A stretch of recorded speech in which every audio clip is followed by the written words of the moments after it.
so thanks so much for coming, although I know the clinic's been canceled and you guys have tests and everything, but I really appreciate it. Just a quick introduction on Dr. Dugoni. Give him my mic. Not going to take too much time.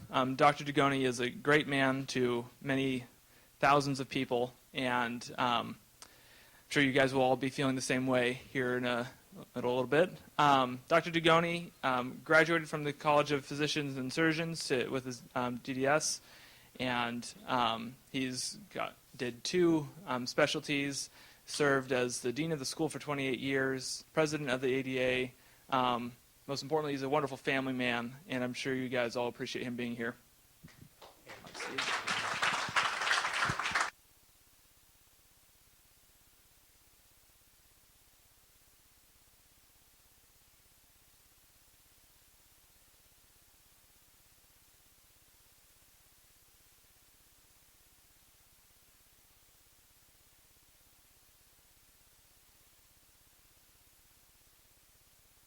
Can you imagine how we could stop this government?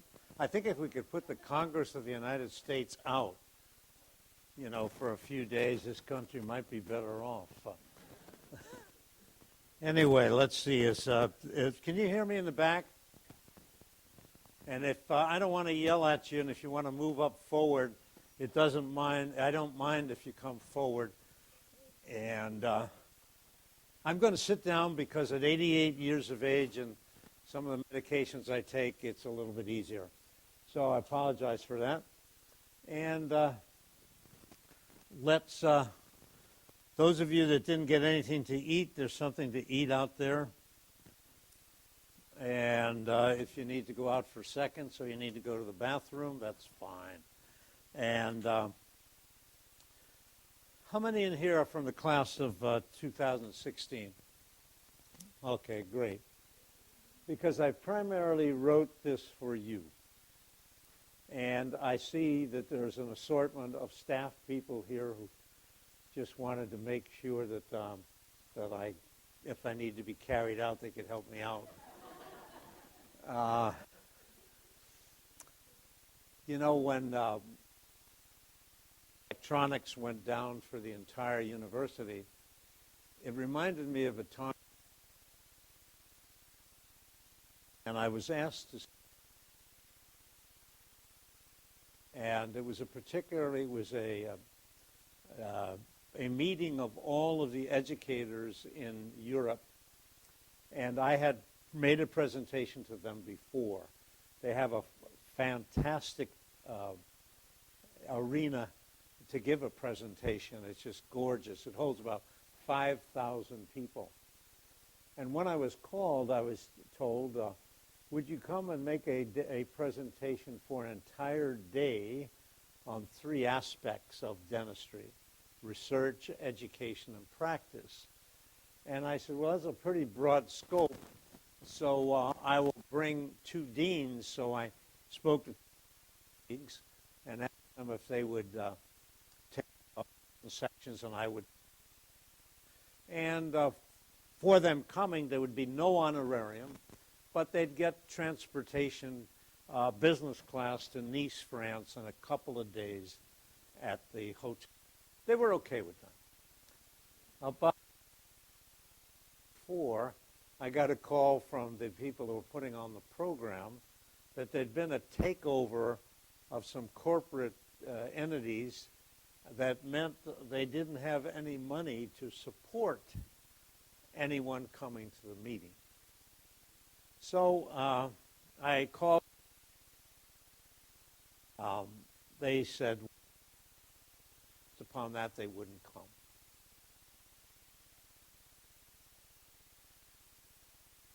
Well, our esteemed faculty here in admin.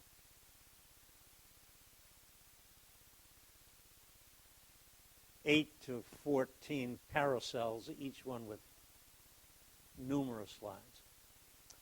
And the Federation Dentaire Internationale. And so when I got to Nice, France, I looked at the program, and even in French, I know my name. I couldn't find it. Well, I was supposed to be the keynote speaker. So I wandered into the most logical place to find people, the bar. And there I found the person that had invited me. And he said, well,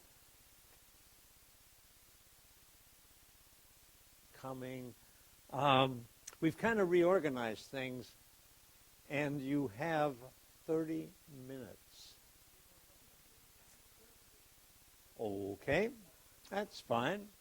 So I went up to my suite and I cut the slides down from 700 or 800 to 12 or 15, and I would just highlight the presentation. But that wasn't the end of it. Instead of speaking in the big Coliseum, I was assigned to a room smaller than this. And on the program for the room, there were there were 5 speakers, all from different parts of the world. The moderator wasn't too swift at handling the program.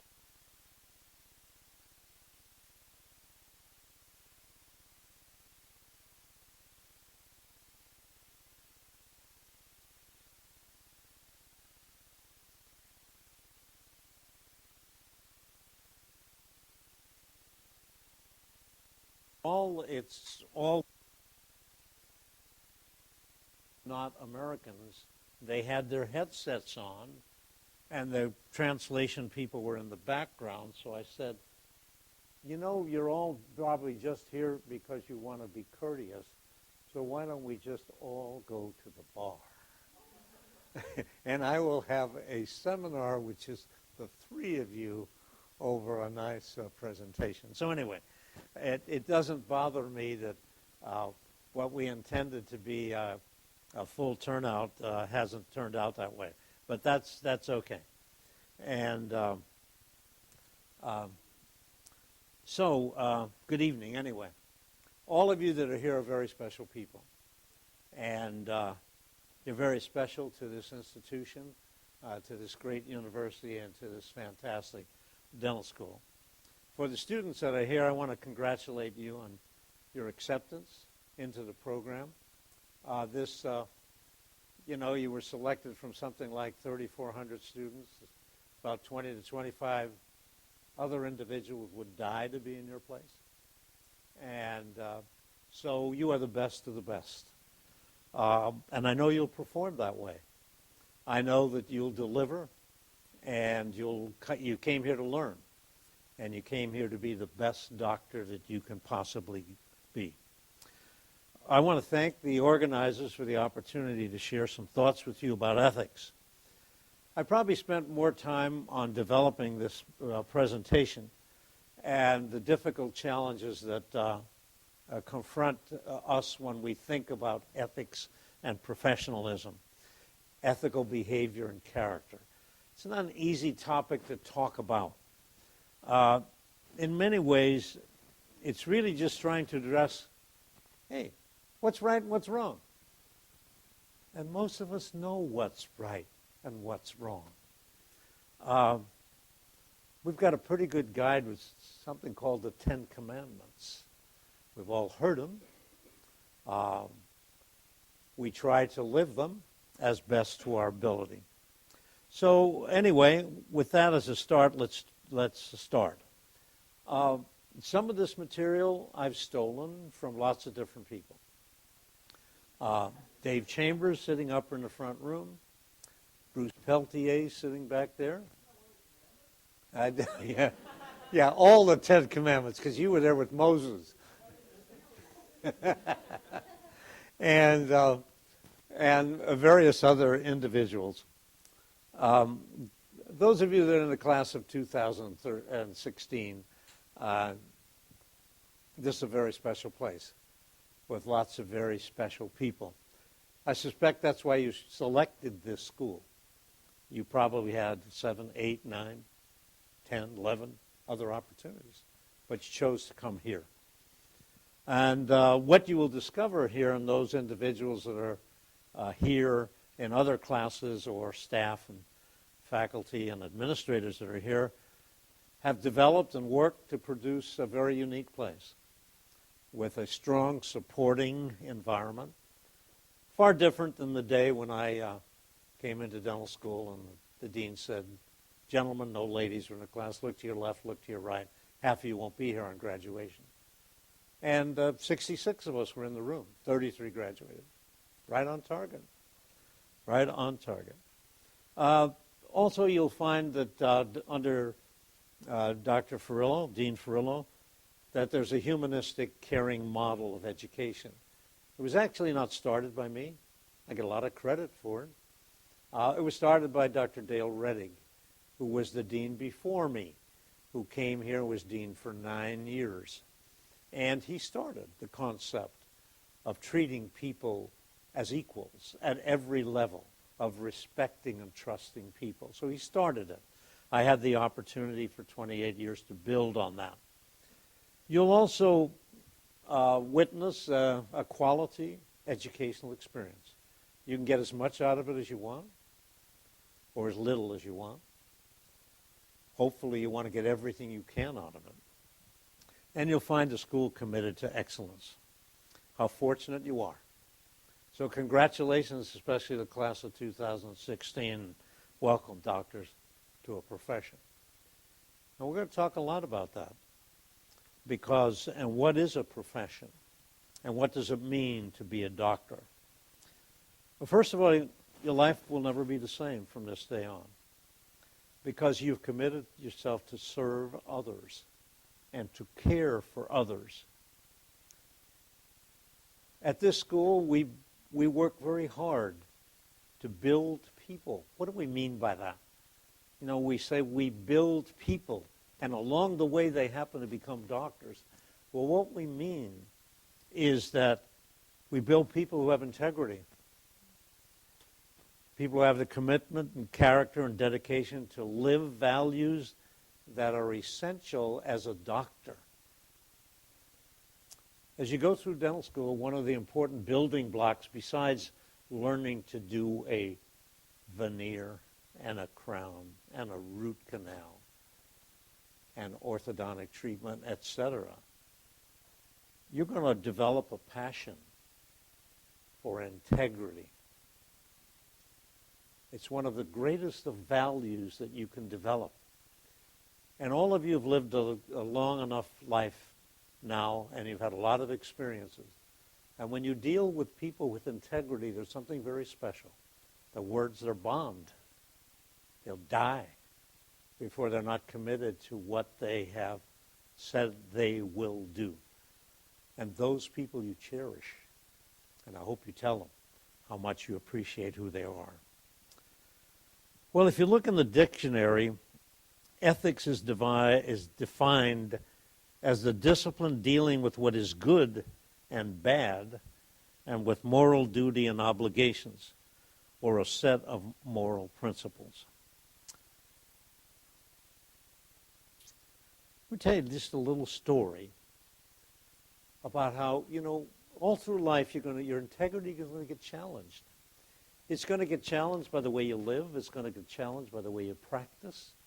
It's going to be challenged by what you and who you are every day of your professional life. Let me tell you one of the challenges for me.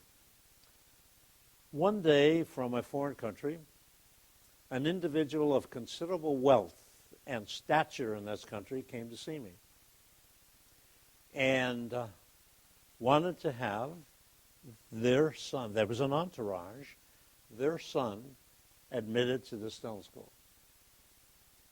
And I met with them, and they offered me a bribe, $1 million. Pretty good, right? I didn't accept it. I didn't accept it. Why? Because it was wrong. Oh, did we need $1 million? Hell, yes. Did the school need $1 million? Hell, yes. Could we have used it to substantial advantage? Yes. But the irony of that whole thing was that I studied the record of the individual, and the individual was qualified to be accepted into this dental school. I told the individuals that they were qualified. The person came to this dental school. and never donated the $1 million. Interesting, huh? Maybe I should have studied the record first, taken the $1 million and said, hey, you were going to be accepted anyway. You know? But I still think it was the right decision. I wrestled with it for about 4 seconds when they said, we're offering you $1 million. I said, thank you very much. No. A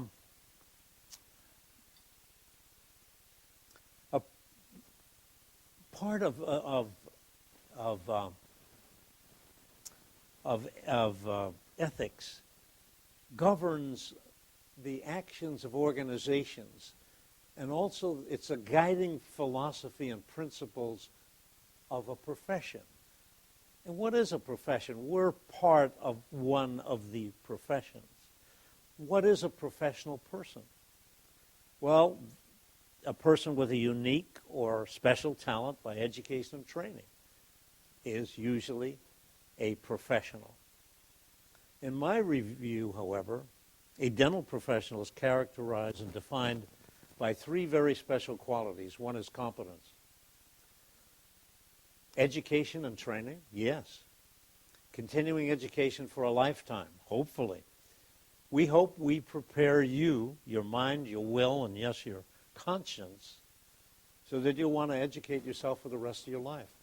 Because I can assure you, if you leave this institution with only the education we give you in 5 years, you will be totally incompetent. I can tell you with all my experience that if I were to practice pediatrics by the education I was given, I'd be incompetent. If I was to practice orthodontics by the education that I was given in orthodontics, I'd be incompetent. Attempting to stay on the cutting edge of new disciplines and new information provides all of us the opportunity to truly be a competent professional. Well, my observation on competence, you can get along on charm for just about 15 minutes. And after that, you better know something. Because if you don't, after that, you're just an empty suitcase. And everybody's going to know it. Your patients, your colleagues, everyone in the community. Number 2 is part of a professional. It's my feeling is it's caring. And that's caring for your patients. And going beyond that, the community you live in, your family, your friends, and yes, even your country. It'd be your responsibility in such a big way because you will be in your community one of the best educated and one of the most affluent. Regardless of what's happened in the economy, you'll still be within the top, anywhere from the top 2% income earners of this country to maybe 10%. 10, 5, 7, 8% top income earners in this country. Number 3 of a professional, I believe that's commitment or committed. Committed to the highest standard. When you go to a physician, you want to have the best physician. You don't want to have the one that is inadequate, isn't on the cutting edge of his or her discipline. You want to be to the best. And that's what this school will try to infuse into you, a philosophy that you will want to be the best at what you do. Oh, you'll start out as a novice, and you'll grow up to a safe beginner, and pretty soon you'll get proficient, and after that you'll move on, and some of you will become an expert. All of you should strive to be an expert. All of you should strive to be the best. So when you're committed, you really strive for a higher standard. You strive for the greater good. And I've heard it said that if you learn to serve others, ultimately you serve yourself. You all know the person that speaks the game, that says all the right things, talks about skills at the highest level, or talks about ethics at the highest level. But there's an old saying that says, what and who you are speaks so loudly you can hardly hear what that person is saying. You know what that means. There's nothing behind some people's what they say. I've seen that often where individuals have come to me and said, Art, Delta Dental Plan has me on audit. And I'm really a great practitioner. When I check with Delta Dental, they tell me that this practitioner is way below the standard and has been evaluated by colleagues and peers. So, another comment that we always hear is always do the right thing. It will astound people if you do. If you make a decision for the right thing. Let me give you a story about one of those individuals that did the right thing. He did a lot of wrong things since. But at this particular day, he was involved. Well, he didn't really do the right thing. The person that was with him did. How many of you are golfers? Not yet. Well, there's some golfers in the group. How many of you know what golf's about? All of you, right? Well, this is a story about somebody who just won Sunday, Tiger Woods. But in 1996, he was a amateur. And he was playing in the finals. There was 36 holes left in one day. And he was playing against Steve Scott. And at the end of the first 18 holes, Steve was ahead. However, in the last 18, Tiger, as usual, clawed his way closer and closer to the top. Finally, when they got to the final hole, Steve was up by one stroke. He was farther from the cup. Tiger's ball was in Steve's putting line, so Tiger spotted his ball several inches to the left and marked it. Steve putted and missed. Tiger sank the next putt. I kind of got it mixed up here, so let me straighten it out from memory. What ultimately happened on the last hole, Steve Scott's ball was in the way of Tiger's, or Tiger's was in the way of Steve's. So he had to move his ball to the left. When he did that, Scott missed his putt. What happened was his Tiger went over his ball and would have hit it. It would have been a two-stroke penalty. Steve could have stayed silent. If he would have won the tournament. Instead, he said, Tiger, just a minute. You need to move your ball back. So he moved the ball back. Tiger sank the putt. What happened? Tiger won the U.S. Amateur Champion and catapulted him into the pro ranks and signed a $60 million endorsement. $60 million. Well, Steve would have won the championship, but what would he have lost? In my view, something a lot more valuable, his integrity. As a doctor, you're going to be faced with those kind of challenges every day and with these types of decisions. And you can keep your mouth shut, or you can do the wrong thing and pocket the money. But then I always ask people who do that, when did you remove doctor from the front of your name? Over 100 years ago, a few super professionals like you had dreams and ambitions and ideals and aspirations to create a noble and learned profession. They organized and developed our ethical standards. They developed our code of conduct. which is our heritage. And they molded a profession from a trade. It took about 70 to 50, probably closer to 50, 60 years for that to come about.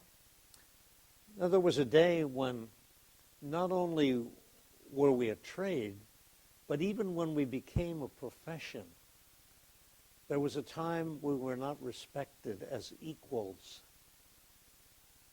You'd go to a function and somebody would introduce you as doctor, and they'd say, "Oh, what kind of doctor are you?" And you'd say you were a dentist. And, "Oh, you're only a dentist." Well, that world has changed. That world has totally changed. It doesn't happen anymore. You were equal to anyone that carries the title doctor, whether it's a doctor of education, a president of a university, a physician. You are respected for the education, training, and talent that you have. You're very aware, or you will become aware, of the ADA principles of ethics, the Code of Professional Conduct, the Hippocratic Oath of Medicine and Dentistry. However, our forefathers recognized human frailty and morality. They would have agreed with Mahatma Gandhi on these things that can weaken or destroy us as individuals or even as a profession. Politics without principles. Seen any of that going around? Kind of an interesting guy in New York, huh? Sends pornographic pictures of himself out. Even was brought up on charges and did it again. And thinks it's okay, and so his wife thinks it's okay too. He thinks he's going to get reelected. Pleasure without conscience, knowledge without character, business without morality, science without humanity. Well, we in dentistry are heirs to positions of respect. We're probably ranked, of all the professions, many times we're ranked number 2, sometimes we're ranked number 1. We're definitely in the top 5 currently of all the professions. So you're respected because of your forefathers, those individuals who created this profession, who adhered to principles. They went the extra mile. They gave their time, their talent, their treasury to create this profession. They looked upon their fellow dentists as colleagues and not competitors. I think I stole that from you, Bruce. They believed we were a profession, not a trade. They believed we were providers of service, not commodities. They believed that they had a commitment to serve, and to serve to the best of their ability. Well, that's how we got to where we are, but the challenge you face, we face, is to keep us there. I remember in the past, and maybe it's not quite as evident today, when professional people in our profession, the medical profession, were considered to be very special. Parents would say with tremendous pride, "My son, the doctor. My daughter, the dentist. My niece, the lawyer." Professions were referred to as callings. They were the conscience of America, dedicated to noble things, moral things, helpful, idealistic, unselfish causes, generated for the benefit of mankind. That commitment earned us as dentists the stature of a learned profession. And remember what I said. We grew from a trade to a profession.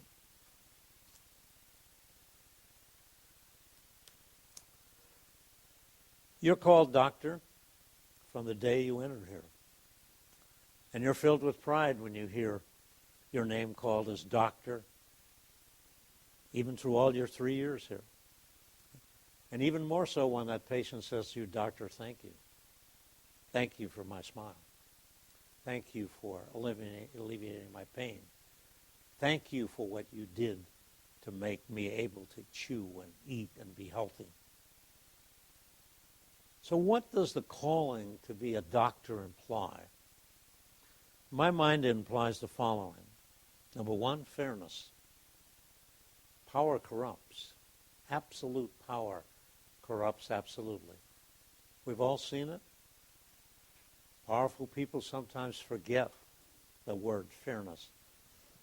Because it bothered me a lot, when I became dean, I wrote, and it's still on my desk, and you can still see it there, under the lamp on my desk. I wrote that in 1978, 35 years ago. Arthur, be fair. Power corrupts.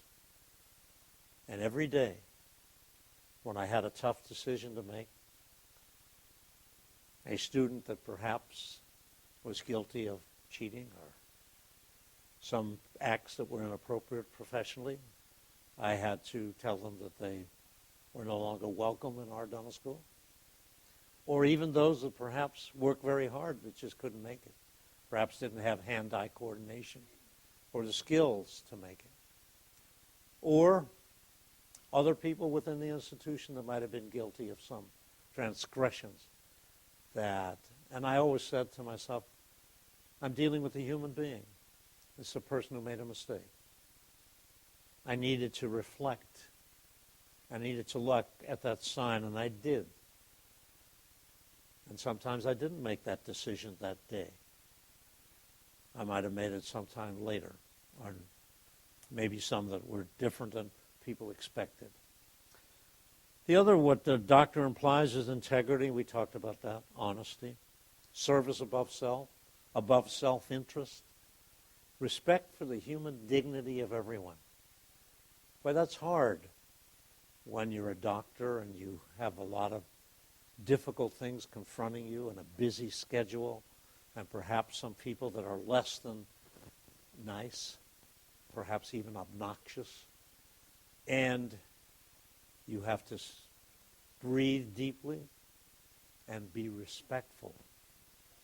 And you have to have a passion for quality and a commitment to excellence, because you carry the name of doctor in front of your name, and you carry the label that you are a graduate of this university and of this dental school.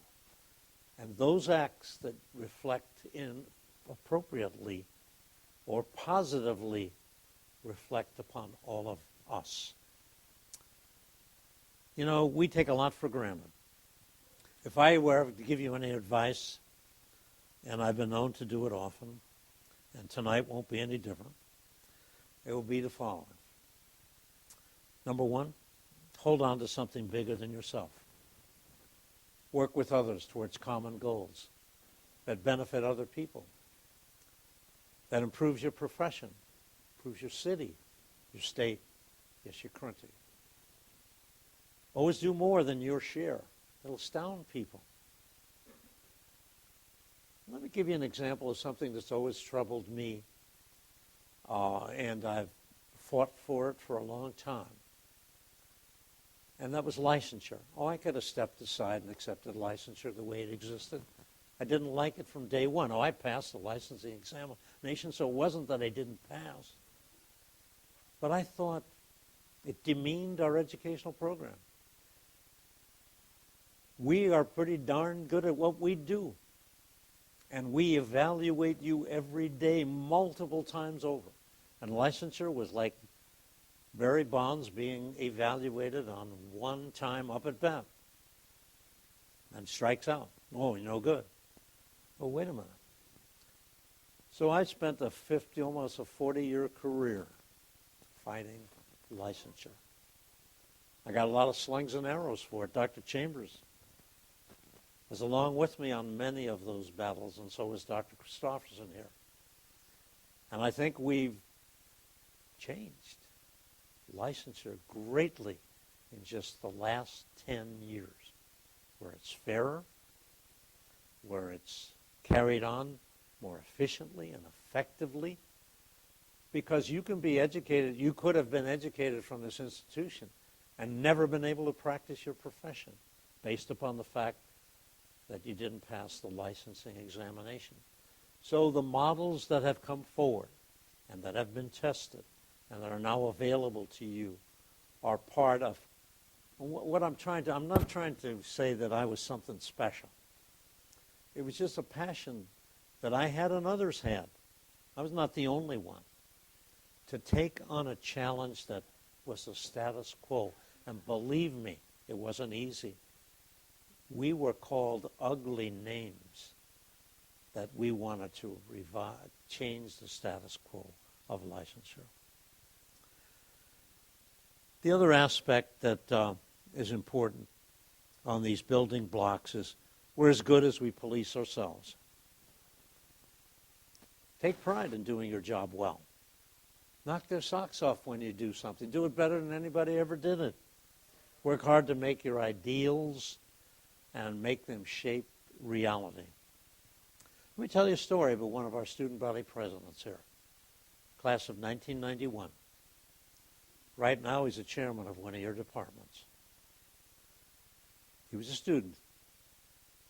We had in 1990s an episode of cheating, sweeping the country, sweeping dental schools, and we were not immune to it here. Students decided themselves they wanted to do something about it.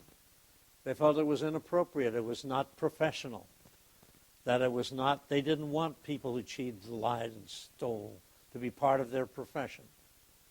So students mobilized and began to work together. In one of our meetings like this, with students and administrators, one young lady said, I can't do what you're asking of me. I cannot say that my classmate cheats, that my classmate is dishonest. I can't do that. Because if I do, the pain I will suffer, the physical and mental abuse will be intolerable, and I can't do it. Student body president stood up and said, yes, you have to do that because you're part of a profession. No, you don't have to do it yourself. Come to your officers. Tell us what's going on. We will take care of it. And that's one of your, he was right out of St. Mary's College. He was student body president. He hadn't lived a long life. But what he was standing on, what was right, and he had the courage to stand up for it. And he spoke out forcefully in front of his colleagues that it was their profession. If they wanted to make it any better, they needed to do something about it. Another one of those building blocks is grow from your failures. They become the seeds of your success. Celebrate some of your failures. Just know that they are failures. Henry Ford said, and who was Henry Ford? You know, the Ford cars. My best friend is the one who brings out the best in me. And sometimes you don't like your best friend when they tell you the truth.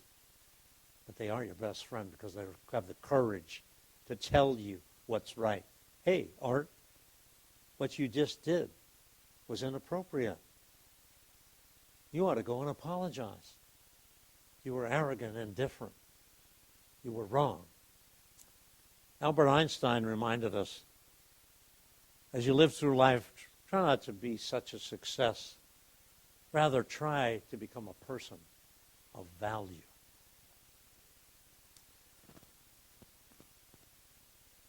Well, we talked a little bit earlier about the former governor of New York, who lost his job, and now Weiner or Wiener, I don't know how he pronounces it. There was a little joke in there.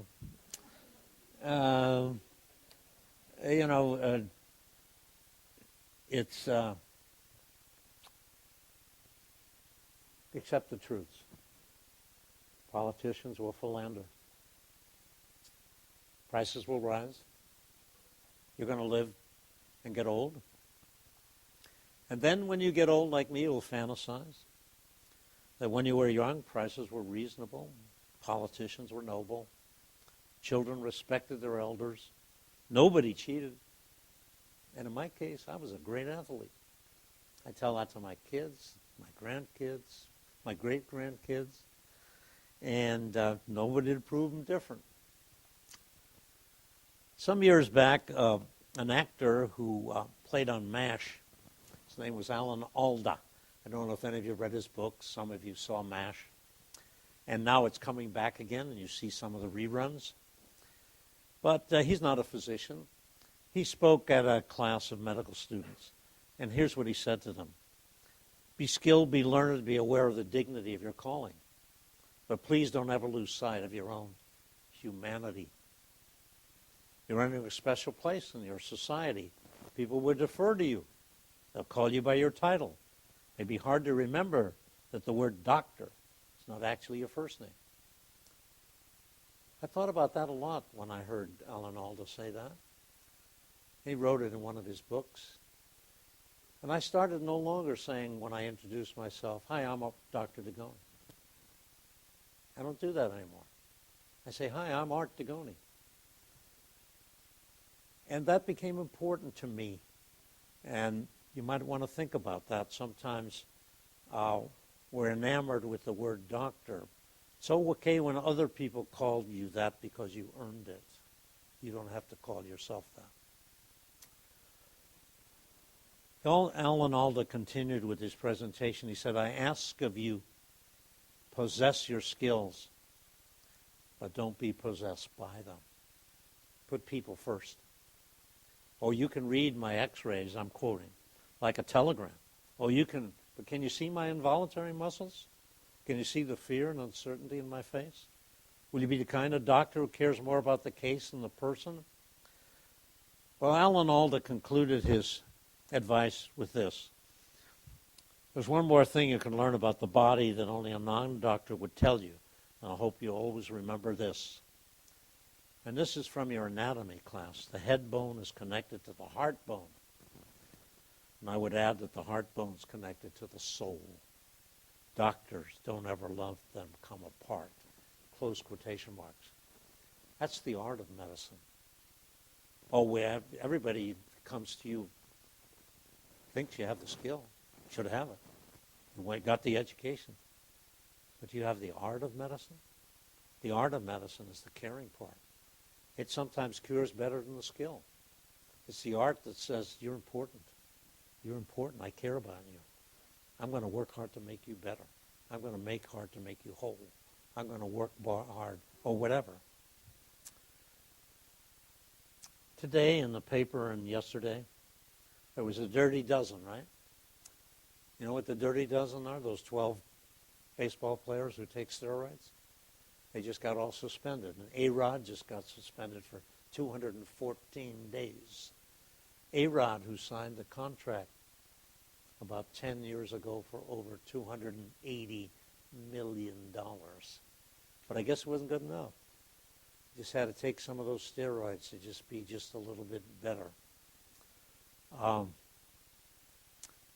We're surrounded with a deluge of things like that, of high-profile individuals who choose to be unethical and dishonest. Several years ago, it came very close to home in dental education. You don't know about it, probably haven't heard about it. It might repeat itself again. Students at 5 dental schools were involved in very unethical and unprofessional conduct. It became a national event. Publications, television, printed material. They embarrassed their universities. They embarrassed their dental schools. Most of all, they embarrassed themselves. And many of them lost a chance to become a doctor.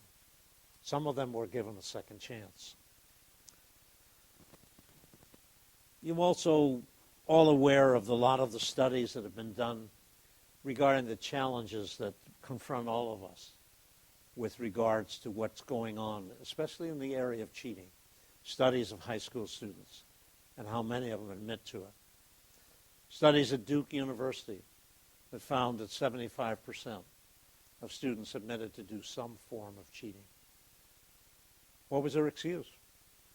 I'm okay. I'm better than most of the people I know. Everybody does it anyway. No big deal.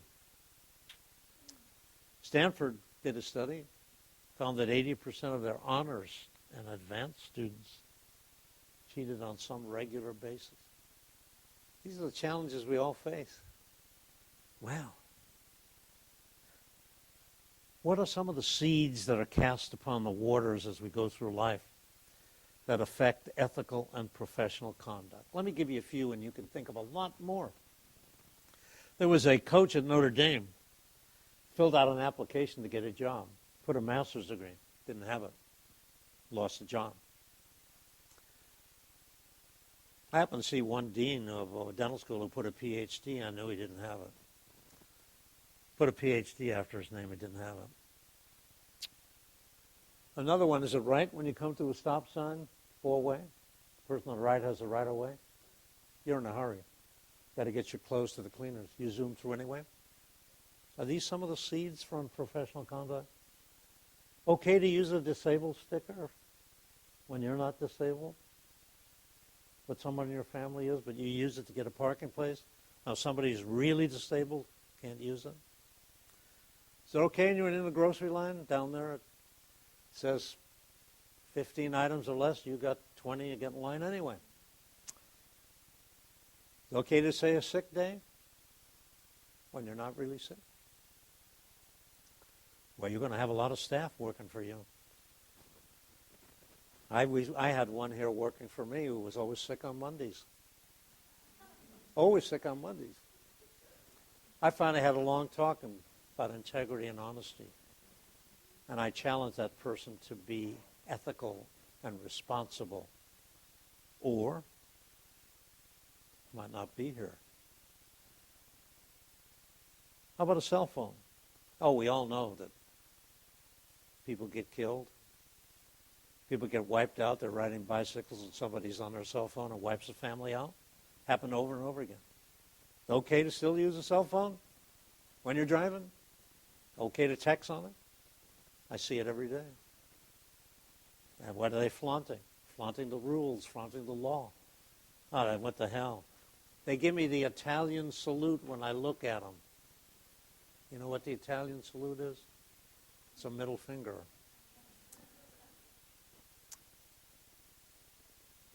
It's okay to manipulate your IRS form so you can cheat the government and hope they don't catch you? And your kids see that? Or your fellow employees see that? Is it okay to lie about your address to get your kids in a better school? Is that okay? Happens all the time. One that I chuckle over is returning a grocery cart. I see people in workout clothes, 27 years of age. They leave their grocery cart right there where their car was, and then I see somebody 90 who can hardly walk taking that that grocery cart back. Are these some of the seeds of unethical and professional conduct? Oh, how about when you're doing dentistry and you're too young in the field, but okay to convert every tooth surface filling into a crown because you can get a bigger fee for it? Is it okay? I see it done. Is it okay to replace all the amalgam restorations with tooth-colored restorations to cure arthritis? Any science behind that? I see it advocated. I see people who hang their shingle on it.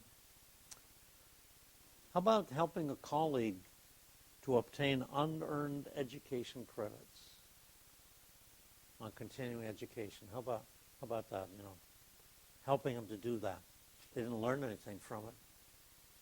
I'll tell you what I did once that I'm ashamed of, but it was World War II. I was in officer candidate school. And one of my friends said, I tutored him, tried to help him. Had a little trouble learning. So he said, Art, I'm sitting next to you, write big. Well, I did. And he got his commission.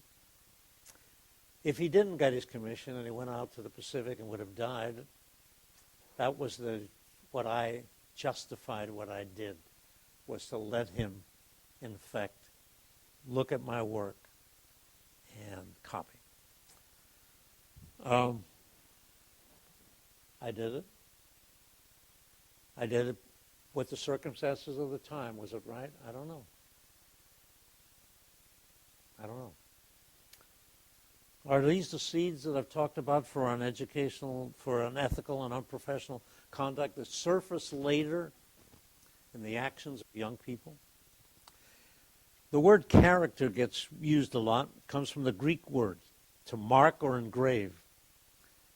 I think I stole that from you also, Bruce. No, they didn't? Oh. Are adults doing enough to engrave ethical values in young people? Do our leaders set the example? Do our parents set the example? When you talk about leadership, a Harvard study said that almost 2/3 of Americans think we suffer from a leadership crisis. What most of the people said from the Harvard study, they had little confidence in the honesty, integrity, and ethics of leaders in business, in religion, in local, state, and federal government. They had little faith in their leaders' knowledge and skills and capacity to inspire loyalty or enthusiasm. Well, you know, it's kind of interesting. We no longer trust adults that are in charge. From elected officials to ministers to rabbis to stockbrokers to corporate titans.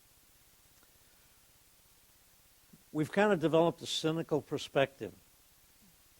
How can that be possible, given the increased prominence of leadership topics in our culture today, the proliferation of leadership training courses, whether it's at the Wharton School, the Stanford School of Leadership, Duke Center for Creative Leadership? Well, Michael Josephson, who heads the Josephson Institute for Ethics, says that one of the possible answers is we're focusing too much on issues of style and ignoring issues of substance, character, and values. I believe, I'm quoting from him, that a leader's character is central to the development of positive relationships with followers. Transformational leaders act in ways that turn followers into leaders. By empowering their followers, they build excitement around vision. They create performance excellence, and especially in challenging times. Close quotation mark. Personally, it's my strong belief that leaders have the ability and the opportunity to influence ethical behavior and thus can truly make a difference in the lives of others, on how they live their lives and what they do. And it's an example. There are many that I can think of, and I'm sure you can think of many more. Martin Luther King. I have on my desk his talk, I Live a Dream. I have a dream. I have a dream that my children will be judged on the depth of their character, not on the color of their skin. And it goes on and on and on. It's beautiful. I probably read that once every month or so. Rosa Parks, you don't know that lady. She challenged him back in the days when black people couldn't only could be in the back of a bus. She challenged him, sat in the front of a bus. How about Mother Teresa? Nelson Mandela is fighting for his life right now. I went to Soweto. I went to his home. 400 square feet. And then he was at, I can't remember the name of the island, Robin or something close to that island, where he was, for what he stood for, he was in prison for decades. And then one that's a favorite of mine is John Wooden, the old basketball coach at UCLA. Read his books if you haven't. I believe leaders must grow people. At Pacific, we take every opportunity to do that. We repeat often that our mission as educators and teachers is to grow you. And along the way, you'll become doctors. But if we fail to grow you as people, connected to what's right, to what is best for the profession, best for your patients, best for your community, and best for your family, we failed. We failed. I was on the Pew Commission when I was the token dentist. The commission had the governor of Colorado, the president of the University of Pennsylvania, the head of Mass General, all of the heads of various medical specialties. And we were charged by President Clinton to do something about healthcare reform. Still talking about it now, aren't we? With Obamacare, right? Still talking about it. Well, it was interesting in that discussion that what came out of that was a decision to go with managed care. And I said at the meeting that I didn't believe in managed care. I thought it was mangled care. I thought it was not in the best interest of patients, would not be in the best interest of the profession, and would ultimately lead to poorer types of care, less care, and care that was. So I did not sign that report. When I presented that material before the American College of Dentists, you might have been in the audience, Dr. Chambers, and some of the people in the audience thought, because I was presenting the material of the Pew Commission, that I was for it. I got hate letters after hate letters from individuals who said, "What are you doing, selling the profession?" Hey, I wrote a minority report that said managed care was not in the best interest of the profession. There are 6 Dugonis that are physicians. They are controlled by corporate America. Your profession is not controlled by corporate America. You can still do what's right for your patient. You don't have to give your patients just 10 seconds or 10 minutes to make a living. You're not controlled by corporate America. In my view, these are difficult times for individuals to lead and demonstrate qualities of ethics and professionalism, but not impossible. And we must. If not us, who is going to do it? Robert Kennedy reminded us that before he got assassinated. If not us, then who? Who? I took a stand here once on, you probably don't realize this, but at one point in time, and Dave, I think this was here when you first came, all students had to pay for all the bills of their patients. So upon graduation, you were brought forward, and if your patients owed money, you had to pay for it. And that was to teach you good management skills. Well, I became dean and said, that's wrong. Guess what? There were no accounts receivable. Do you understand business? No accounts receivable. There were none because you paid for it. So if there was $2 million worth of work done here or $5 million and $600,000 wasn't paid for by the patient, you paid for it. I thought it was immoral. I thought it was improper. So I made the decision, probably with my administrators, that we would set up a system of paying on monthly, so forth. There'd be a balance, and patients could take out a bank loan, or they could pay it over time. Monthly payments, $10 a month, or whatever they could afford. Guess what? Suddenly there was $1 million or two of accounts receivable. Who got called up before the Board of Regents and said, what in the hell did you do to the dental school? I thought I was going to lose my job that day. And I told them the facts. When I told them the facts, they said, oh my God. They'd had no idea that that's the way we were teaching practice management. I believe everyone, and especially all leaders, have to be teachers. And whether you're a dentist, a football coach, a basketball coach, a parent, or you all must be teachers. Because teachers affect eternity, as those who are taught in turn teach others. Teddy Roosevelt said to educate a person in the mind, but not in the morals, is to educate a menace to society. Michael Josephson gives you 6 pillars of character. I'm not going to go into them. You will get them once we solve the electronic email problem of the Stella School, maybe 6 months from now. They will come to you along with this presentation. This presentation will come to you by email, and also the 6 levels of character. They're trustworthiness, responsibility, fairness, respect, caring, and citizenship. And I would give you that more depth, but I don't want to go into it tonight. I'm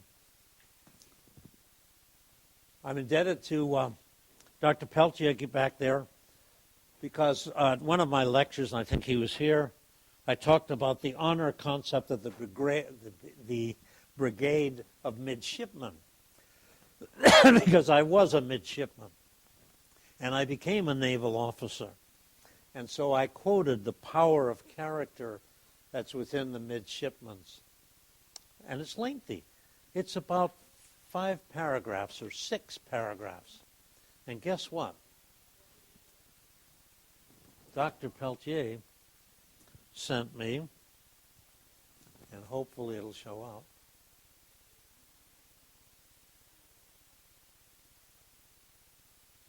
no, come on. Why won't it change? Come on, it won't change. Anyway. There it is. So Dr. Peltier showed me something that's much shorter than the Brigade of Midshipmen, the West Point Cadet Honor Code. And there it is. Doesn't it say it all? You can eliminate the word cadet, put you, I will not lie, cheat, steal, or tolerate those who do. It says it all. It says it all. Thank you. I'm indebted to you for that. Well, as you go through life, you're going to make decisions under a whole series of pressures. Economic, professional, socially. You're going to rationalize, or you're going to be lazy. You're going to have constant temptations. But believe me, making ethical decisions in a final analysis are worth it. Because it leads for a better life and a better world. And you want to feel good about who you are. And if you want to sleep well and sleep every night, you'll live by the best standards that are possible. We have the power to decide what we do, what we say, and we're morally responsible for the choices that we make. Oh, the golden rule is pretty good, isn't it? Do unto others you would like them to do unto you. It says it all. Hey, that's the way I'd like to be treated. That's the way you treat everybody else. You don't want to be lied to. You don't want to have promises broken. You want people to be honest with you. You want them to keep their promises. And that's what you should do to everybody else. We should treat everyone with respect, right? Character is knowing the good, loving the good, and doing the good. I didn't write that. Thomas Licona wrote it. Character is knowing the good, loving the good, and doing the good. Character is what you are in the dark. It's not the same as your reputation. It is what you are. Reputation is what people say you are. Abraham Lincoln likened character to a tree and reputation to its shadow. I'm just about getting to the end, so hang on. I want to give you a parable of the carpenter. This comes from Michael Josephson. And it has a story to it. A master carpenter who worked for the same builder for nearly 50 years announced he wanted to retire. The builder told him how much he appreciated his work He gave him a $5,000 bonus, but he asked him, hey, build just one more house. The owner owned a magnificent lot with a fantastic view, spectacular, and he wanted to build a dream house on it. The carpenter was bitterly disillusioned and disappointed at his bonus, only $5,000. But it was the last building, and he'd get the fee, and it'd help him buy a small cottage, perhaps. So he agreed to build a dream house for his owner.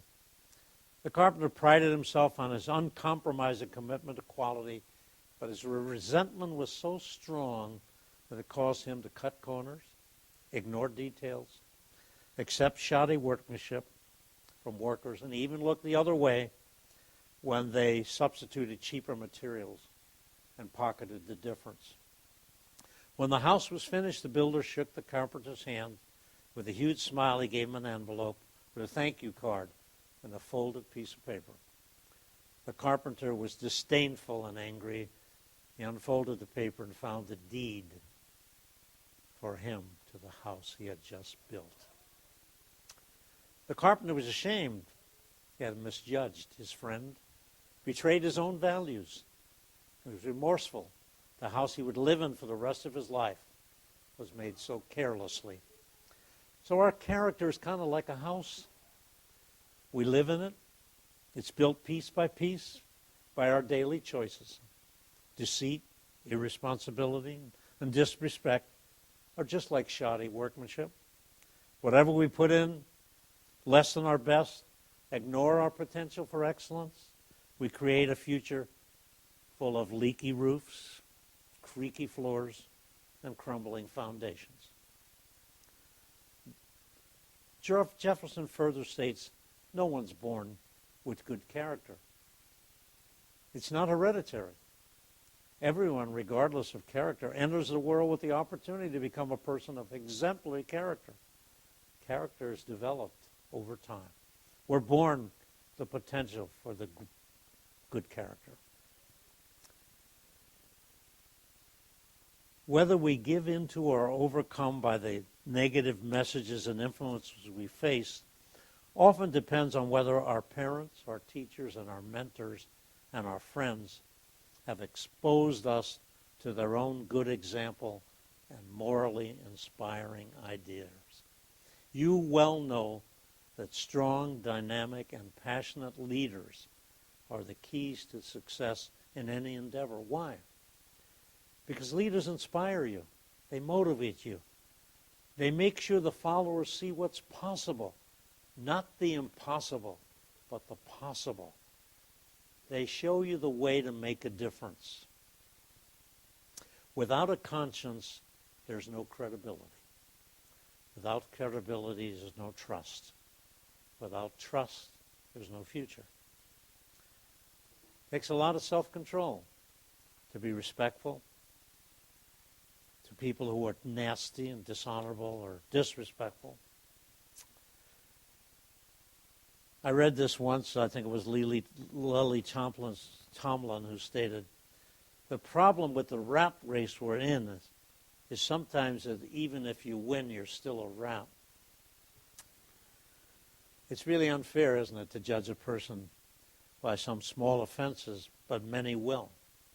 Although we judge ourselves by our best intentions and most noble deeds, others will judge us by our latest worst act. Josephson went on to say, act as if there's a tiny television camera on your shoulder, broadcasting all your words and actions to the world. How about some of these people that have had their lines open and didn't know it when they were on major television and then said what they really thought?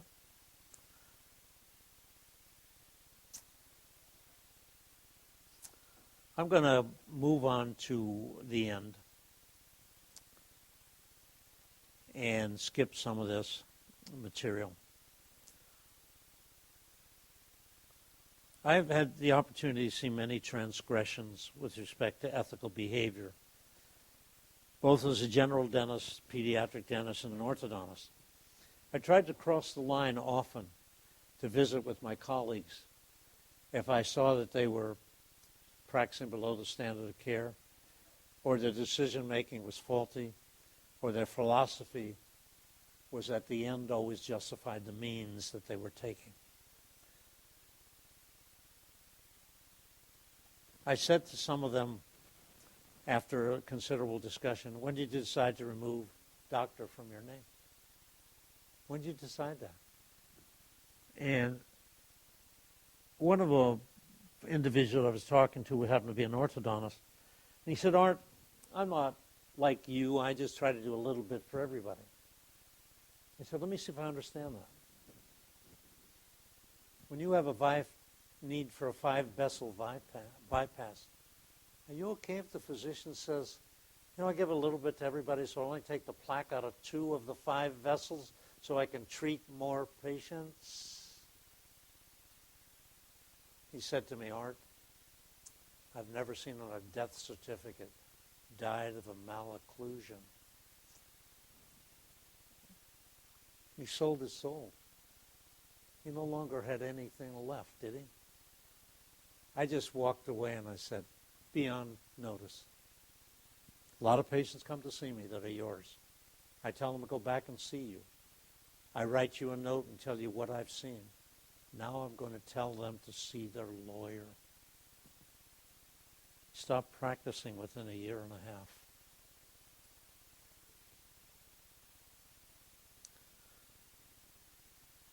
I can think of other examples, individuals who advocate. Well, I'm going to skip that. In conclusion, let me share some thoughts with you that are not mine, and this is the conclusion. This is Michael Josephson of the Josephson Institute. And you ought to read some of the stuff he puts out. I think it's fantastic. And this series of powerful statements reflects on who we are, who we can become. And here's what he said. Please realize someday, ready or not, your life will come to an end. Be no more sunrises, no more minutes or hours or days. And all the things you collected, whether treasured or forgotten, they'll pass on to someone else. Your wealth, your fame, your temporal powers, they'll shrivel to irrelevance. It'll not matter what you owed or what you owned. Your grudges, resentments, frustrations, they'll all disappear. So will your hopes, your ambitions, your plans, your to-do list will expire.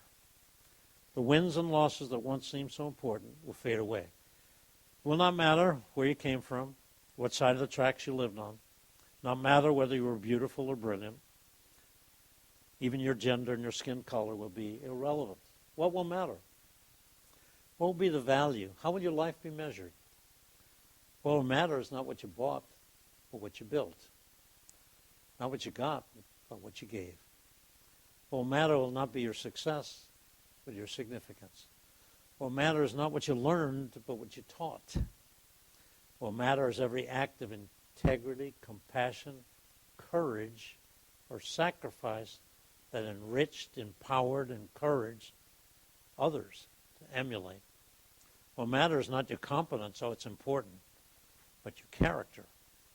What matters is not how many people you knew, but how many will feel a loss that you're gone. What matters is not your memories, the memories that live in those who loved you. What matters is how long you'll be remembered by whom and for what. What will matter is the lives you touched along the way. Well, you heard in the introduction that I got a few awards through time, and I'm proud of those. But I can tell you, they're not the awards I cherish. What means more to me than anything in the world is for a graduate, for an alumnus, for someone to say, you made a difference in my life. You touched me. You made a difference. Living a life that matters does not happen by chance. It's not a matter of circumstance, but one of choice. As healthcare professionals, you've chosen to live a life that matters. And because you have, many individuals will have a better quality of life. They'll go to bed without pain. They'll have beautiful smiles. They'll live longer, have healthier lives. They'll walk a lot taller. And you'll know in your heart you made a difference. John Wooden said it all. Make every day your masterpiece. Congratulations to each one of you for choosing to live a life that matters. Thank you for the opportunity to talk about a tough subject. I was going to go down each 10 commandment, but I thought it might be too much. Thanks a lot.